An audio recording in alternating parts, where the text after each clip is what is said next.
Ողջույն սիրելի հեռուստադիտող, մարտի 17-ից 18-ը Երևանում կանցկացվի հանրային ոլորտի նորարարության 3-րդ համաժողովը, որի ընթացքում կքննարկվեն բազմաթիվ հետաքրքիր հարցեր, այդ թվում ինչպես կարող են պետությունները ձևավորել այնպիսի կառավարման համակարգեր, որոնք ունակ են ապահովել երկարաժամկետ եւ կայուն փոփոխություն։ Այս թեմայի շուրջ մեր տաղավարում հյուրընկալել են կազմակերպիչներ Տիգրան Ճոռոխյանին եւ Նաիրի Շոջյանին։ Շնորհակալ եմ հրավերն ընդունելու համար։ Երևանում անցկացվելու է հանրային ոլորտի նորարարության 3-րդ համաժողովը, ինչ նոր շեշտադրումներ ունի այս տարվա օրակարգը համեմատած մյուսների։ Շնորհակալություն մեզ հրավիրելու համար։ Մի փոքր խոսենք այն մասին, թե ինչ է հանրային ոլորտի նորարարությունը եւ հետո անցնենք թե ինչով են տարբերվում նախորդներից։ Հանրային ոլորտի նորարարության համաժողովը մեծ հաշվով այդ նորարարության ստեղծարարության ռիսկ վերցնելու պատրաստակամության եւ համարձակության մեր բոլորի կյանքը բարեփոխելու համար հանրային կառավարման տարբեր մեխանիզմների ստեղծման եւ գործարկման մասին է, որտեղ հավաքվում են եւ ոլորտի պատասխանատու պաշտոնյաներ եւ աշխատակիցներ պետական կառավարման համակարգից եւ նաեւ քաղաքացիական հասարակությունից, մասնավոր հատվածից, ակադեմիական համայնքից, միջազգային կազմակերպություններ, որոնք զարգացման օժանդակություն են աջակցում, բոլոր մարդիկ, ովքեր այս կամ այն կերպ հետաքրքրված են կամ շահագրգռված են մեր առաջընթացով եւ բարեկեցությամբ։ Իսկ այս համաժողովը արդեն 3-րդ համաժողովը բավական մեծ շեշտադրումներով տարբերություններ ունի արդեն առաջին եւ երկրորդ համաժողովից։ Առաջին հերթին նրանով, որ տեղի կունենա 2 օր ամբողջական օրերի ընթացքում ի տարբերություն նախորդների, որոնք 1 օր եւ կես օր են տևում մոտավորապես, խոսնակների առատությամբ, մասնակիցների քանակով ակնկալում ենք մոտավորապես 1000 մասնակից 2 օրերի ընթացքում 4 տարբեր հարթակներում քննարկումների եւ տարբեր նետվորքինգային միջոցառումների մասնակցելու համար միջոցառումը տեղի կունենա շատ ավելի մեծ սրահում, բնականաբար արդեն այս տարի ընտրվել է Գաբրիել Սունդուկյանի անվան ազգային ակադեմիական թատրոնի շենքը իր բոլոր հարթակներով, բոլոր սրահներով եւ դահլիճներով, որտեղ զուգահեռաբար տեղի կունենա այս փառատոնային միջոցառումը։ Եվ մենք ուզում ենք շատ, որ այս միջոցառումը, այս համաժողովը տոն լինի, նորարարության տոն, որտեղ կգան բոլոր հետաքրքրված մարդիկ եւ բարձր տրամադրությամբ կխոսեն ոչ միայն եւ ոչ այնքան խնդիրների, որքան հնարավորությունների եւ ապագայում մեզ սպասվող այն փոփոխությունների մասին, որոնք նաեւ մենք ինքներս կարող ենք առաջնորդել։ Շատ այլ հետաքրքիր նորություններ եւս ունենք մեր հանդիսատեսի եւ մեր մասնակիցների համար, քաղաքացիների համար։ Կուզենամ Նաիրին որպես հիմնական պատասխանատու այս համաժողովի կազմակերպման եւ ամբողջ բեռը իր ուսերին կրող, բայց եւ շատ մոտիվացված եւ ներքին նվիրումով անպայման ներկայացնի այն առանձնահատկությունները շատ հետաքրքիր, որոնք կսպասվեն մեր մասնակիցներին։ Միջև անդրադարձ երկօրյա քննարկումների հասկանանք ովքեր են հյուրերը եւ ինչ մեսիջ ունեն փոխանցելու հասարակությանը։ Այս տարվա ֆորումի հյուրերը շատ տարբեր են։ Այնտեղ իրականում միաժամանակ տարբեր աշխարհներ են միավորվում, այնտեղ կտեսնենք որոշում կայացնողներ, Հայաստանից կտեսնենք նաև միջազգային ճանաչություն ունեցող մասնագետներ հենց կառավարման նորարարության ուղղությամբ, քաղաքացիական հասարակությունից ներկայացուցիչներ, քաղծառայողներ, միջազգային գործընկերներ եւ շատ կարեւոր է, որ բոլորը իրար հետ միաժամանակ լինեն նույն տեղում, քննարկեն թեմաներ, որոնք բոլորի համար են կարեւոր, ու սա շատ կարեւոր է, որովհետեւ բարդ խնդիրները պետությունը առանձին, մասնավոր հատվածը առանձին եւ միջազգայինները առանձին չեն կարող լուծել։ Այստեղ շատ կարեւոր է համագործակցել, բայց համագործակցել ոչ թե ձևական, այլ իսկապես ուզել ինչ-որ բան փոխել, ուզել կյանքի որակ բարելավել եւ գիտակցել, որ այդ ամեն ինչը ոչ մեկի առանձին պատասխանատվությունը չի։ Հայաստանի պետական կառավարման համակարգի համար ինչպիսի խնդիրներ կամ մարտահրավերների արձագանք է այս համաժողովը։ Ես կարծում եմ, որ խնդիրները տասնամյակներով կուտակված են եղել եւ այսօր հասել ենք այնպիսի փուլ, որտեղ մեզ պետք են նոր մեթոդներ, նոր գործիքակազմ, նոր աշխատելավոճի տրամաբանություն, որը միաժամանակ կլուծի մի քանի խնդիրներ, առաջի հերթին կլուծի այն խնդիրը, որտեղ տարբեր մարդիկ իրենց տարբեր փորձառությամբ, մասնագիտությամբ կունենան հնարավորություն աջակցելու պետության, ստեղծելու այնպիսի հանրային բարիքներ, որոնք կբարելավեն մեր բոլորի կյանքը։ Երկրորդ խնդիրը վերաբերվում է ինստիտուցիոնալ կարողություններին ու այստեղ Sigma-ի վերջի ռիփորտը, որ 2025 թվականին հրապարակվեց, խոսում է այս մասին, շատ կարևոր է զարգացնել նորարարությունը դարձնել ինստիտուցիոնալ կարողություն եւ ոչ թե նեղ մասնագիտական ինչ-որ գործիք։ Իսկ այս տարվա մեր ֆորումը այն մասին է, թե նորարարությունը կարելի է օգտագործել բարելավելու մի ամբողջ համակարգ, կառավարման համակարգ եւ համագործակցության ոճ։ Ես եթե շարունակեմ եւ ավելացնեմ իմ գործընկերոջ խոսքը, եկեք պատկերացնենք մի պահ ինչ է հանրային ծառայությունը այսօր եւ դրա հետևում կարող եք տեսնել շատ նվիրված մասնագետների եւ պատրաստված մասնագետների շատ անգամ, ովքեր ուղղակի ծանրաբեռնված են առօրյա աշխատանքով այնքան, որ չեն կարողանում ժամանակ գտնել ստեղծարարության համար, ներքին մոտիվացիա գտնելու համար ինչ-որ բան այլ կերպ անելու, որը առաջընթացի հիմքն է։ Եվ սա տեղի է ունենում ոչ միայն եւ ոչ այնքան այն պատճառով, որ օրինակ ղեկավարները նույնքան նվիրված չեն եւ նույնքան առաքելություններին չեն հետևում, այլ այն պատճառով, որ նախ մեր կյանքի ռիթմը, տեմպը եւ բովանդակությունը եւ բազմազանությունը չափազանց փոխվել են եւ դարձել են փոխկապակցված, խնդիրները դարձել են չափազանց բարդ եւ այդ խնդիրների լուծումները պահանջում են բոլորովին այլ գործիքակազմ, այլ ինստիտուցիոնալ շրջանակներ, իրավական շրջանակներ, քան օրինակ մեզ անհրաժեշտ էր 15, նույնիսկ 20 տարի առաջ։ Այսինքն ընդամենը 1-2 տասնամյակի ընթացքում մեր կյանքում տեղի են ունեցել տեկտոնական տեղաշարժեր։ Սա պետք է ինչ-որ կերպ անդրադառնա նաև հանրային կառավարման համակարգի վրա։ Այսինքն եթե մենք կարող ենք մեզ թույլ տալ 1-2 տասնամյակ առաջ ավելի հիերարխիկ կառուցվածքներ ունենալ, վերևից ներքև կառավարում իրականացնել, այսինքն հանձնարարությունը տրվեցին, ներքևում հանձնարարությունը կատարեցին, ապա այսօր շատ արագ փոփոխվող ճգնաժամերի աշխարհում, որտեղ ճգնաժամերը նույնիսկ իրար ոչ թե հետևում են, այլ միաժամանակ տեղի ունենում բազմաթիվ ճգնաժամեր,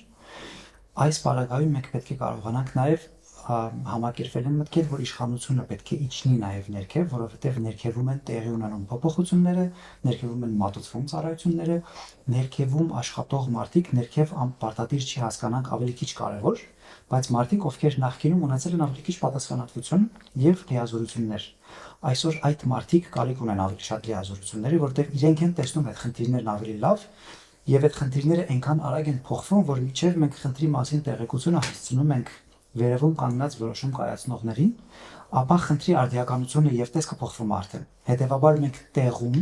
ճկուն համակարգեր կառուցելու, մարդկանց լիազորություններ տալու,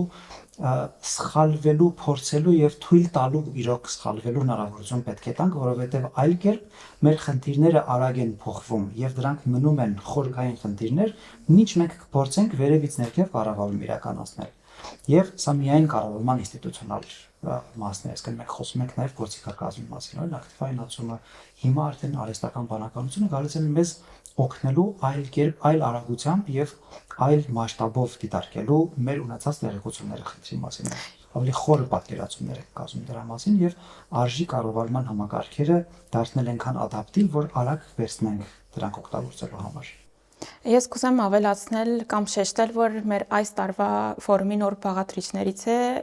հանրային ոլորտի նորարարության մրցանակապաշխությունը։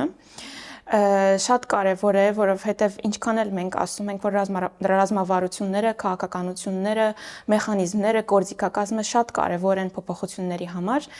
բայց նաև լավ գիտակցում ենք, որ իսկական փոփոխությունները իրականացնում են մարդիկ, թիմեր, եւ այդ մարդիկ հաճախ մնում են կուլիսների հետևում, եւ նաեւ կարծում եմ այսպիսին է եղել իրավիճակը Հայաստանում։ Այս տարի մենք կբացահայտենք նորարարներից եւ փոփոխություններ իրականացնողներից մի քանիսը, բայց սա կդառնա շարունակական եւ մենք հույս ունենք, որ նորարարությունը այլևս չի լինի նեղ մասնագիտական մոտեցում, այլ կունենա ազգային նշանակության օրակարգ կդառնա։ Եվ այսպես այդ մարդիկ, որոնց մասին Տիգրանը խոսում էր, կլինեն ավելի մոտիվացված, ավելի քաջալերված, որը նաև կունենա դրական արդյունք քաղաքականությունների մշակման որակի վրա։ Իսկ ինչպես է գնահատում Հայաստանի պատրաստվածությունը պետական կառավարման մեջ AI կիրառելու հարցում։ Արհեստական բանականությունը հավելյալ նոր գործիք է եւ նմանատիպ հավելյալ նոր գործիքներ բոլոր կառավարությունները պարբերաբար ստանում են իրաց ցինամություն։ Այսինքն աշխարհը անընդհատ արտադրում է նոր արարություններ, նոր գործիքներ, նոր մեթոդներ աշխատելու։ Հիմա դրա անունն է արհեստական բանականություն, մի քիչ այլ տեսք ունի, այլ կերպ ունի եւ պրոդուկտիվությունը, արդյունավետությունը աշխատանքի բարձրացնելու շատ ավելի մեծ հնարավորություն եւ պոտենցիալ եւ այդ պատճառով որ արհեստական բանականության օգտագործումը դարձել է օրվա հրամայական բոլորիս համար։ Եվ ինչպես Նայիրին նշեց, այստեղ ոչ միայն կարևոր են կառուցակարգերի ճկունությունը ապահովել, որպեսզի դրանք այդ նոր մեթոդներ օրինակ արհեստական բանականությունը կարողանանք տեղադրել եւ օգտագործել մեր ամենօրյա աշխատանքում, այլ շատ կարևոր է որ այդ մարդիկ կարողանան յուրացնել արհեստական բանականության տրամաբանությունը։ Մեկ բան է ուղղակի գործիքն օգտագործել, բոլորովին այլ բան է, այլ այդ գործիքը ինտեգրել քո աշխատանքում եւ դարձնել քո առօրյայի մի մասը։ Եվ դա կարող է տեղի ունենալ, եթե մենք նաեւ օգտագործում ենք մեր առօրյա կյանքում դա։ Մեր կենցաղում, իսկ մեր կենցաղում պրակտիկորեն փոխվել է գրեթե ամեն ինչ, եթե մենք օգտագործում ենք արհեստական բանականությունը։ Եվ պատկերացրեք, ինչքան ավելի մեծ փոփոխություններ մենք կարող ենք բերել հանրային կառավարման համակարգում, եթե դրանք ինտեգրենք մեր աշխատելավոճում եւ աշխատանքի շղթայի տարբեր օղակներում։ Օրինակ շատ ավելի մանրամասն տեղեկություններ կարող ենք ստանալ մեր խնդիրների մասին, որոնց հետ բախվում ենք, դրանց բազմազանեցումը եւ տարբեր շերտերը կարողանանք տեսնել, կարողանանք անհատականացված մոտեցումներ ցուցաբերել տարբեր խմբերի, որովհետեւ սովորաբար հանրային ծառայությունները եկեք անկեղծ լինենք տասնամյակներ շարունակ մշակվել են միջինացված շահառուի համար, միջինացված քաղաքացու համար։ Այնինչ քաղաքացիները շատ տարբեր են, շատ տարբեր խմբերով, ամեն խումբ ունի իր առանձնահատկությունները, առանձնահատուկ խնդիրների մեծ բույլ է։ Եվ միջինացված ծառայությունները մարդկանց ստվար հատվածի դուրս են թողնում ծառայությունների շրջանակից, դրանից առաջանում է դժգոհություն, դրանից առաջանում է վստահության խնդիր եւ ելի ուզում եմ շեշտել, սա տեղի չի ունենում այն պատճառով, որ ղեկավարները լավը չեն որպես այդպեսին չեն մտածում մարդկանց մասին, այլ որտեղ մեր գործիք կազմն է եղել է բոլորովին այլ եւ արհեստական Ինչքան ժամանակ է պետք AI-ի ինտեգրումը։ Ես կարծում եմ, որ ռազմավարական մակարդակում բազմաթիվ աշխատանքներ արդեն իսկ տարվում են Հայաստանում, բայց ունենք երկար ճանապարհ անցնելու, հատկապես անվտանգության մասով, նաև մասշտաբային AI օգտագործելու իմաստով, որպեսզի շատ ավելի բարձր որակով կարողանա աշխատել համակարգը։ Եթե ես մեկ-երկու շատ կարճ օրինակ բերեմ, Հայաստանը բավական լավ դիրքավորում ունի արհեստական բանականության կիրառման եւ յուրացման հարցում եւ նաեւ ոչ միայն այդ հարցում, այլ համաշխարհային քարտեզի վրա իր յուրօրինակ տեղ զբաղեցնելու հարցում։ Օրինակ, եթե մի քանի մասի բաժանենք, թե որքանով են երկրները պատրաստ լինում արհեստական բանականությունը յուրացնել, կիրառել, օգտագործել եւ դրանից շահել, ապա առաջին ռազմավարական շրջանակն է, որտեղ մենք ամբողջ հասարակությունով եւ ոչ միայն պետության մասին ասա խոսում, այլ ամբողջ հասարակությունը պատրաստ լինի ընդունել եւ օգտագործել ինչ որ կոնկրետ նպատակներին հասնելու համար։ Եվ այստեղ մեր կառույցը եւս կայուն զարգացման նպատակների ազգային նորարարական լաբը UNDP Հայաստանում նպաստում է կառավարությանը, որպեսզի աջակցում է կառավարությանը, որպեսզի մշակենք այս ռազմավարական շրջանակը, թե մենք ուր ենք ուզում շարժվել արհեստական բանականության կիրառման, յուրացման եւ օգտագործման հարցում, բայց սրանից զատ նաեւ մենք ունենք մի քանի այլ շերտեր եւս, օրինակ ենթակառուցվածք է մեզ պետք դրա համար արհեստական բանականությունն օգտագործման այդ հաշվարկային մեխանիզմները եւ հզորություններն են պետք եւ կարող ենք հպարտությամբ ասել, որ Հայաստանը այն բացառիկ երկրների շարքում է գտնվում, որ Firebird-ի նման եւ այլ մի քանի ընկերությունների հետ ներդրումների շնորհիվ Հայաստանը առաջիկա տարիներին կհայտնվի աշխարհի top 10 երկրների շարքում այս հզորությունների տիրապետման հարցում։ Եվ սա մեզ բավական մեծ ինքնավարության առավելություններ կտա աշխարհում, բայց սա դեռ սկիզբն է, մեզ պետք է նաև ապահովել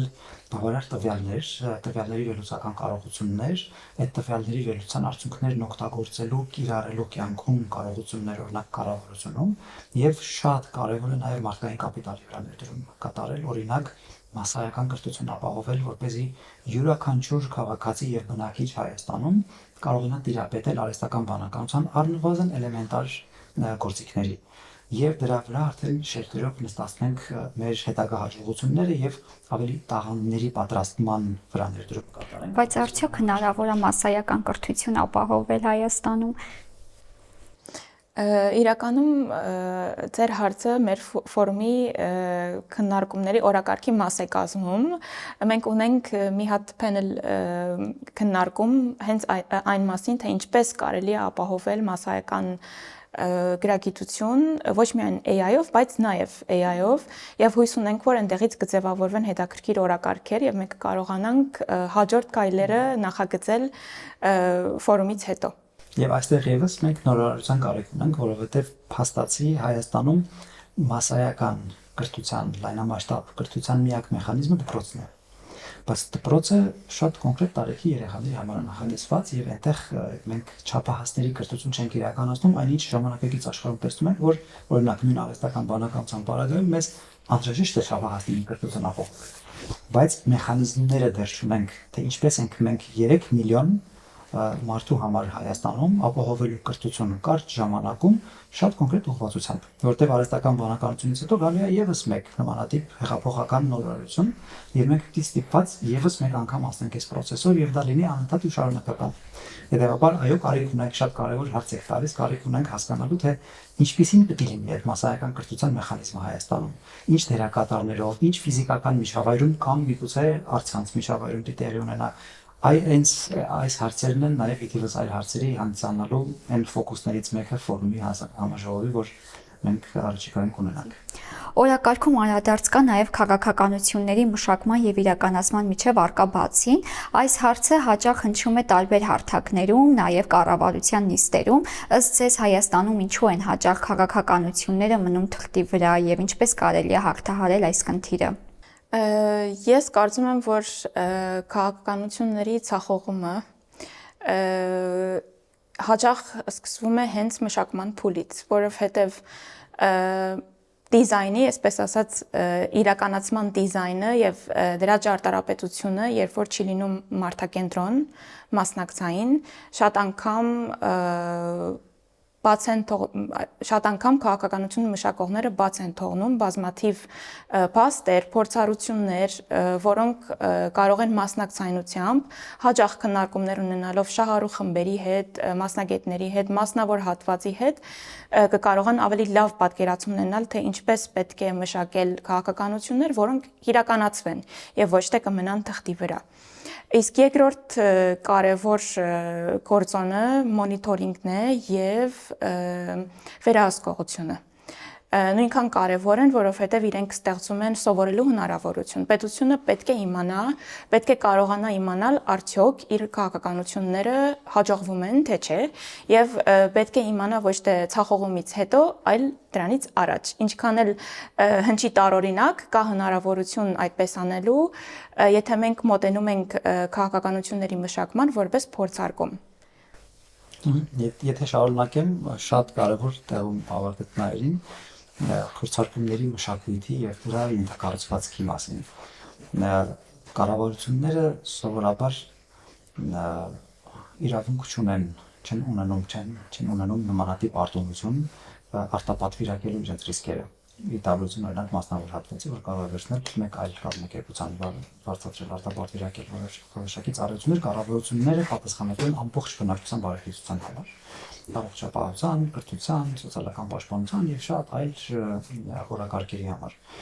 Եվ այստեղ արտապատվիրակելու հնարավորություն մենք չունենք ծառայություն, խնդրեմ, բայց ռիսկերը ոչ։ Հետևաբար կառավարությունները ցախողում են միանգամից լայնամասշտաբ։ Եվ մենք դրա մասին իմանում ենք եւ արդեն ուշ է։ Երբ արդեն քաղաքականությունը չի հաջողել ապահովել այն արդյունքները, որ մենք ակնկալում էինք ի սկզբանե, ելի որովհետև ժամանակը շատ արագ է փոխվում եւ խնդիրները շատ ավելի արագ են փոխվում, քան մենք հասցնում ենք ադապտացվել դրան։ Իսկ այս վարակայում ունեք հստակ լուծումներ։ Այո, շատ հստակ լուծումներից մեկը փորձարկման մշակույթը կառավարման համակարգում ինստիտուցիոնալացնելու մասին է, այսինքն թույլ տալ կառավարության մարմիններին ինտեգրել այնպիսի գործելավոճ եւ գործիքակազմ, որը թույլ կտա փորձարկումներ իրականացնել մինչև լայնամասշտաբ մեծ ծրագրերի ֆինանսավորումը եւ իրականացումը։ Այսինքն ցանկացած խնդրի լուծում փոքր մասշտաբով, կարճաժամկետ եւ քիչ ծախսատար փոքր փորձարկումների միջոցով մենք կարող ենք բարձել ինչքանով կաշխատի կամ ոչ, եթե կաշխատի, ապա ինչ պարագայում կաշխատի, որ թիրախմբի համար, ինչպիսի ֆինանսական ռեսուրսներով եւ հետո նոր, երբ ունենք այս ամբողջական տեղեկատվությունը, նոր սկսել իրականացնել ավելի լայնամասշտաբ, բայց այս նույն տրամաբանությամբ ընթացքում հետևելով եւ բոլոր խնդիրները ընթացքում վերացնելով, որը էլի մեզնից պահանջում է ճկունություն, իշխանության վերաբաշխում, մարդկանց համար ապահով միջավայրերի ստեղծում, որտեղ սխալվելը չի լինի պատժվելու ենթակա արարք, այլ կլինի խրախուսման ենթակա գործողություն մեկ պայմանով, եթե մենք սովորում ենք այդ սխալից, որտեղ մենք այլ տարբերակ չունենք ուղղակի, մենք միանշանակ սխալվում ենք եւ բոլորս մեր անձնական եւ պրոֆեսիոնալ կյանքում։ Հետևաբար ինչի անձնական կյանքում սխալներ կարող ենք թույլ տալ, պրոֆեսիոնալ կյանքում ոչ։ Եթե համաժողովից հետո պետք է ձեռնարկեք մեկ հիմնական ուղերձ Հայաստանի պետական կառավարման համակարգին, որը կլինի դա։ Ես կարծում եմ, որ Հայաստանին պետք չեն ավելի լավ գրված քաղաքականություններ թղթի վրա։ Պետք են իրականացվող քաղաքականություններ, բայց նաև ուզում եմ ասեմ, որ Հայաստանը միայն բարեփոխումներ ընդունող երկիր չի։ Ի տարբերություն աշխարհի մի շարք երկրների, որտեղ վերջերս ժողովրդավարությունը ունենում է հետընթաց, Հայաստանում 2018 թվից հետո տեսնում ենք ինդեքսների բարելավում, եւ սա շատ կարեւոր դիրքավորում է Հայաստանի համար, որտեղ մենք կարող ենք դառնալ աշխարհի համար learning lab, որտեղ կփորձարկենք տարբեր կառավարման համակարգեր, տարբեր ձևի մասնակցայնություն կարող ենք փորձարկել եւ միջգերատեսչական եւ միջոլորտային, եւ մենք կարող ենք նաեւ նպաստել ժողովրդավարությանը միջազգային մակարդակում։ Ես երևի կավելացնեի դրան, շատ կարևոր շեշտադրել արեցնայերին, սովորաբար աշխարհը փոխում են երազողները եւ մեծ երևակայություն ունեցող մարդիկ։ Եվ նրանց թիվը ամենևին պարտադիր չի լինելու փոքր։ Մենք ուղղակի գիտենք այդ փոքրաթիվ մարդկանց մասին, ովքեր մեր կյանքը ռադիկալ կերպով են փոխել, արմատապես են փոխել։ Բայց մեր կյանքն ամեն օր փոխում են շատ մարդիկ, որոնց մասին մենք տեղյակ չենք։ Ես կուզենայի խրախուսել մեր հանրային ծառայողներին լինել ավելի խիզախ եւ համարձակ, փորձել անցնել սահմաններ, որոնք պատմականորեն թվացել են մեզ անանցանելի, եւ փորձել փոխել այն միջավայրը, որ մենք ունենք այսօր, թույլ տալով այդ մարդկանց ինքնադրսևորվել եւ ինքնաիրացվել, միևնույն ժամանակ եւ ապահովելով իրենց երջանիկ եւ ապահով կյանքը, մյուս կողմից ապահովել բարեկեցություն այն մարդկանց համար, ում համար այս մարդիկ աշխատում են, որովհետեւ հանրային ծառայողները, հավատացեք, իրենց մտքում ունեն բնակիչներին, քաղաքացիներին, շահառներին իրենց ամենօրյա աշխատանքում։ Մենք որպես քաղաքացիներ դա կարող է դժվարությամբ տեսնենք, նամանավանդ երբ օրինակ առնչվում ենք հանրային ծառայողի հետ, ով շատ դժվար օր է ունեցել եւ միգուցե եւ դեմքին այդ պահին ժպիտ չկարողանանք տեսնել եւ դրա տակ տեսնենք մենք ավելի շատ անտարբերություն, այնինչ անտարբերության փոխարեն այդ մարդու մոտ շահագրգռվածության, նվիրվածության եւ իր համար նախատեսված արդյունքին չհասնելու համար դառնություն ենք տեսնում, որը չենք նկատում այդ պահին եւ չենք կարողանում ճիշտ ախտորոշել թե ինչի հետ գործ ունենք։ Դրա համար կուզենայի հանրային ծառայողներին վերաբերվենք որպես մեր կյանքը բարելավելու համար հիմնական պատասխանատու կողմեր, ովքեր ուզում են այդ կյանքը բարելավել եւ մյուս կողմից խրախուսել մեր հանրային ծառայողներին լինել իրոք շատ խիզախ, համարձակ եւ սեփական ուժերի նկատմամբ ինքնավստահություն ունեցող եւ նաեւ եթե նույնիսկ հանդիպում են խոչընդոտներ, այդ խոչընդոտները նաեւ կոտրելու համար պատրաստակամություն եւ բավարար կամք ունեցող։ Շնորհակալ եմ զրույցի համար։ Այսօրվա համար այսքանն է, հիշեցնեմ մեր հյուրերն էին կազմակերպիչներ Տիգրան Ջոռոխյանը եւ Նաիրի Շոջյանը։